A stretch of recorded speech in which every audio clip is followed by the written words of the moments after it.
Bonds subscribe చేసి ముందుకు వెళ్ళటం జరిగింది. ఒకవేళ మనము చెప్తా ఉన్న ఇంట్రెస్ట్ రేట్కి వారికి నచ్చకుండా ఉంటే ఇంకో ఇన్వెస్టర్ వచ్చి నాకు నచ్చిందని తీసుకునే బాండ్స్ తీసుకుంటారు. This is called debenture bond.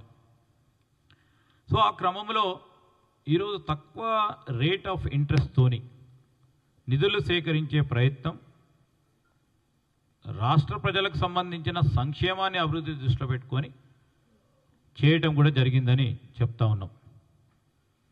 దానికి సంబంధించి ఒక ప్రొసీజర్, ఒక పాలసీ, సేబీ రెగ్యులేషన్స్ అనుగుణంగా ముందుకు పోవటం జరిగింది. ఇప్పుడు ఈ లిటిగేషన్ ఫ్రీ, ఎక్కడ లిటిగేషన్ ల్యాండ్ సంబంధించిన లిటిగేషన్ లేని ల్యాండ్కి సంబంధించి దాన్ని తప్పకుండా ఆ మర్చెంట్ బ్యాంకర్కి లేకుంటే డిబెంచర్ ట్రస్ట్కి ఇంతమంది పెడతా ఉన్నారు కనుక ఇది దాన్ని ఫ్రీ కొలేటరల్గా పెట్టడం అది పరిపాటు. అది డెఫినెట్లీగా క్యాజువల్గా జరిగే కార్యక్రమం. అదేవిధంగా ఈరోజు బిడ్డింగ్స్ జరిగినాయి. బాండ్స్కి సంబంధించి ఏదో ప్రొసీజర్ పాలకుండా బాండ్స్కి సంబంధించి 5th December 2024లో బాండ్స్ బిడ్డింగ్ జరిగింది. 9,995 కోట్లకు సంబంధించి ఈ చాలామంది దీంట్లో ఇన్వెస్ట్ చేయడం జరిగింది. ఇంట్రెస్ట్ రేటు 9.35% ఇంట్రెస్ట్ రేట్స్తోని వారి బిడ్డింగ్లో పాల్గొని మరి నిధులు సేకరించే కార్యక్రమం జరగటం జరిగిందని చెప్తా ఉన్నాం. 37 ఇన్వెస్ట్మెంట్ మ్యూచువల్ ఫండ్స్కి సంబంధించి దాంట్లో ఫారెన్ ఇన్వెస్టర్స్ కూడా ఈ బాండ్స్లో ఇన్వెస్ట్ చేయటం జరిగింది. కొన్ని సందర్భాల్లో 8 కోట్ల నుంచి 1000 కోట్ల వరకు కూడా కొన్ని సంస్థలు ఈ బాండ్స్ను తీసుకోవటం జరిగింది. ఈ మల్టిపుల్ ఇన్వెస్టర్సు ఈ బాండ్స్కి సంబంధించి ఇన్వెస్ట్ చేస్తూ ఉన్నప్పుడు వయబుల్లా కాదా అని చూస్తారు. చూసినప్పుడు ఈ రేటింగ్ ఏజెన్సీస్ ద్వారా వారు తెలుసుకొని ఏ విధంగా ఈ బాండు మార్కెట్లో రేపు వారికి ఇబ్బంది లేకుండా ఉంటుంది అని చేసే ప్రయత్నంలో ముందుకు వెళ్ళటం జరుగుతుందని నేను చిన్నగా టెక్నికల్గా చెప్తా ఉన్నాము. ఈ విధంగా బాండ్స్ ఇష్యూ చేసిన తర్వాత బాండ్స్ ద్వారా నిధులను సేకరించే కార్యక్రమం ప్రభుత్వం చేస్తూ ఉన్న సందర్భాన్ని మీ ద్వారా ప్రజలందరి దృష్టికి తీసుకొస్తా ఉన్నాం. మర్చెంట్ బ్యాంకర్ ఖచ్చితంగా బాండ్స్ రేస్ చేసేటప్పుడు సేబీ రిజిస్టర్డ్, మరొకసారి చెప్తా ఉన్నాం, security exchange board of India registered అయిన merchant banker he will act as an intermediary, మధ్యవర్తిగా ఉండి టీజీఐఎస్సికి ఇన్వెస్టర్ మధ్యలో ఉండి ఫండ్స్ను జమ చేసి ఇన్ఫర్మేషన్ మన తరఫున అదేవిధంగా ఇన్వెస్టర్ తరఫున పరస్పర ఇన్ఫర్మేషన్ సేకరిస్తూ ఈ బాండ్ని ఇన్వెస్టర్ దగ్గరికి తీసుకెళ్ళటం జరుగుతుంది. అది మర్చెంట్ బ్యాంకర్ పని. Merchant banker is a professional agency. ఈ agency they are registered under SEBI. SEBI ఇష్టారాజ్యంగా నేను మా వెంకటో ఎమ్మెల్సీ గారు పోయి రిజిస్టర్ చేసుకోమంటే వారి పేరు మీద రిజిస్టర్ చేసుకోవచ్చు. దానికి వారికి ఉన్న క్రెడెన్షియల్స్, వారికి ఉన్న ఫినాన్షియల్ కెపాసిటీ అన్నీ కూడా చూసి చేయటం జరుగుతుంది. అదేవిధంగా ఒక ట్రాన్స్పరెంట్ మర్చెంట్ బ్యాంకర్ను కూడా కార్పొరేషన్ ఎంపిక చేసుకోవటం విధానంలో ఒక ట్రాన్స్పరెంట్ టెండర్ ప్రాసెస్ ద్వారా ఈ మర్చెంట్ బ్యాంకర్ను నియామకం చేయటం జరిగింది. దాంట్లో ప్రీ బిడ్ క్వైరీస్ను కూడా ఎవరైతే పొటెన్షియల్గా నేను బిడ్ చేస్తామని వచ్చారో ప్రీ బిడ్ మీటింగ్ కూడా ఏర్పాటు చేసుకొని వారికి సంబంధించిన సందేహాలను నివృత్తి చేసి ఈ బిడ్లో వారు పాల్గొనటం జరిగింది. దాంట్లో ఒక బిడ్ని ఎవాల్యుయేట్ చేసినప్పుడు ఇంటర్ డిపార్ట్మెంటల్ ఎవాల్యుయేషన్ చేసి ప్రభుత్వం ఏర్పాటు చేసిన ఇంటర్ డిపార్ట్మెంటల్ ఎవాల్యుయేషన్ కమిటీ ద్వారా వారు ఇచ్చిన రికమెండేషన్ ద్వారా L1 బిడ్డర్కి మర్చెంట్ బ్యాంకర్గా trusted investment advisors private limited వారికి L1గా గుర్తించి వారికి ఇవ్వటం జరిగింది యాజ్ మర్చెంట్ బ్యాంకర్. ఇది trust investment industry advisors private limited వారు ఈ దేశంలో కన్సిక్యూటివ్గా 5 మార్లు ఆల్ ఇండియా టాప్ 5లో 5 సంవత్సరాలు league table of prime database of merchant బ్యాంకర్స్లో పేరుగాంచిన సంస్థ ఇది. 5 సంవత్సరాలు, గత 5 సంవత్సరాల్లో టాప్ 5లో ఈ league table of prime database of merchant బ్యాంకర్స్లో పేర్కొన్న సంస్థ ఇది. ఈ సంస్థ ఇతర రాష్ట్రాల్లో కూడా విజయవంతంగా బాండ్స్ రేజ్ చేసిన సంస్థ. ఉత్తరప్రదేశ్లో కానీ, కేరళలో కానీ, ఆంధ్రప్రదేశ్లో కానీ ఈ బాండ్స్ రేజ్ చేసిన సంస్థ ఇది. అంటే ఎప్పుడైనా నిధులు సమకూర్చాలని ప్రభుత్వాలు కానీ, సంస్థలు కానీ, కార్పొరేషన్లు కానీ ఆలోచన చేసినప్పుడు బాండ్స్ రేజ్ చేయడం అనేది ప్రతి ప్రభుత్వం ప్రజా సంక్షేమాన్ని దృష్టిలో పెట్టుకొని చేస్తూ ఉన్న కార్యక్రమం.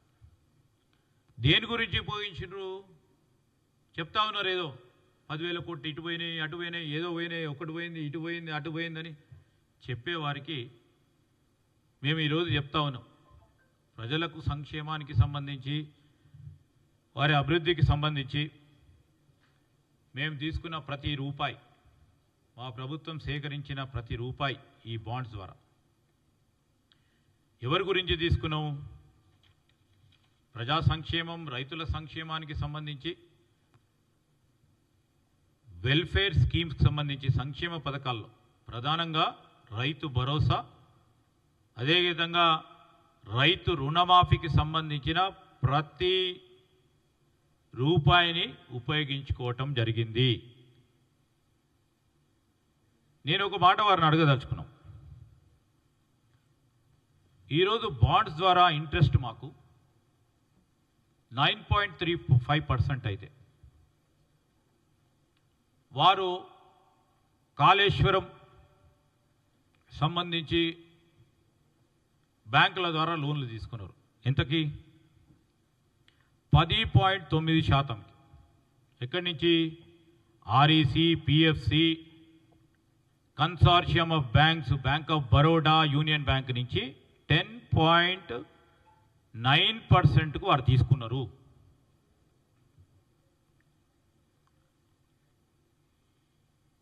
అతి తక్కువ ఇంట్రెస్ట్ రేట్తోని నిధులు సమకూర్చి ప్రజా సంక్షేమానికి ఉపయోగించాలని మేము ఆలోచన చేస్తే, అడ్డగోలుగా ఇష్టారాజ్యంగా వారి ప్రభుత్వంలో ఎంత ఇంట్రెస్ట్ అంత ఇంట్రెస్ట్ పెట్టి నిధులు తీసుకొచ్చి మరి ఏ ప్రాజెక్టు ఉపయోగించుకుంటారో మనం అందరం చూసినా. ప్రాజెక్ట్ నడుస్తూ ఉందో లేదో, కూలిపోయిందో మీరు అందరం కూడా స్పష్టంగా కనబడతాం.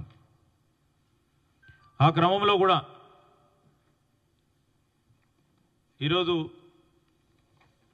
మరొక మారు చెప్తా ఉన్నాం. టీజీఐఐసికి డిపాజిటెడ్ అమౌంట్ 8,476 కోట్లు డిపాజిట్ అయితే, రుణమాఫీ విషయంలో 2,146 కోట్లు. ఇది ప్రజా సంక్షేమం గురించి కాదా? రైతుల గురించి కాదా? టీజీఐఐసి డిపాజిటెడ్ అమౌంట్ ఇప్పటి వరకు 8,476 కోట్ల రూపాయలు. దీన్ని ఉపయోగించుకోవటం ప్రత్యేకంగా రైతుకు సంబంధించిన సంక్షేమం, రైతన్నను కాపాడాలనే ఒక ఆలోచనతో రుణమాఫీ విషయంలో 2,146 కోట్ల రూపాయలు, రైతు భరోసా కింద 5,463 కోట్ల రూపాయలు, సన్న బియ్యానికి సంబంధించిన బోనసు 947 కోట్ల రూపాయలు, మొత్తం 8,557 కోట్ల రూపాయలు ఈరోజు తీసుకున్న బాండ్ రూపేణ వచ్చిన డబ్బులు ఖర్చు పెట్టే కార్యాచరణ చేసుకుంటూ పోతూ ముందుకు నడుస్తూ ఉన్నాం. అయినా ఇది రైతులకు మేలు చేయొద్దామంటారా, చేయమంటారా? అసలు రైతు సంక్షేమాన్ని వారు ఆలోచన చేస్తున్నట్ట, చేయనట్ట? డిసెంబర్ నెల మాసంలో జనవరి, ఫిబ్రవరి, మార్చి వరకు స్పష్టంగా కూడా రుణమాఫీ, రైతు భరోసాకు సంబంధించి, బోనస్కు సంబంధించి ఏ నెల ఏ విధంగా రైతుకు సంబంధించిన సంక్షేమం విషయంలో ఉపయోగించుకోవటం జరిగిందో నేను మీ అందరికీ కూడా తెలియజేస్తా ఉన్నాను. వారు చెప్పారు ప్రభుత్వ భూమికి సంబంధించిన సేకరణ చేసినప్పుడు, పరిశ్రమలు ఏర్పాటు చేసినప్పుడు, ప్రత్యేకంగా ఎక్కడ ల్యాండ్ అక్విజిషన్ చేస్తే, భూమి సేకరణ చేస్తే పట్టా పాస్బుక్లు లేకుండా ఏ విధంగా వీరికి మార్పిడైంది. వారు 10 సంవత్సరాలు మంత్రిగా ఉన్నారు, సంతోషం. వారి హయాంలో అనేక ల్యాండ్ అక్విజిషన్స్ కార్యక్రమాలు అయినాయి. తెలంగాణ రాష్ట్ర ప్రభుత్వం ఏర్పాటైన తర్వాత అంతఃపూర్వకం కూడా మరి ల్యాండ్ అక్విజిషన్కు సంబంధించి, అదేవిధంగా భూసేకరణకు సంబంధించిన ప్రొసీజర్స్ పాలసీ పరంగా ఏ విధంగానే మేమైతే మార్పు చేయలేము. ఇప్పటివరకైతే భూసేకరణకు సంబంధించి పరిశ్రమలకు ఇవ్వాలి, పారిశ్రామిక పార్క్ ఏర్పాటు చేయాలని. ఈరోజు రెవెన్యూ నుంచి ఇండస్ట్రియల్ ఇన్ఫ్రాస్ట్రక్చర్ కార్పొరేషన్కి ల్యాండ్స్ మార్పిడి జరిగినప్పుడు ఒక జీవో ఇస్తారు. క్యాబినెట్లో నిర్ణయం అయిన తర్వాత ఒక జీవో ఇవ్వటం జరుగుతుంది. తర్వాత తదుపరి ఆ సంబంధిత కలెక్టర్స్ ప్రొసీడింగ్స్ ఇస్తారు. ఆ ప్రొసీడింగ్స్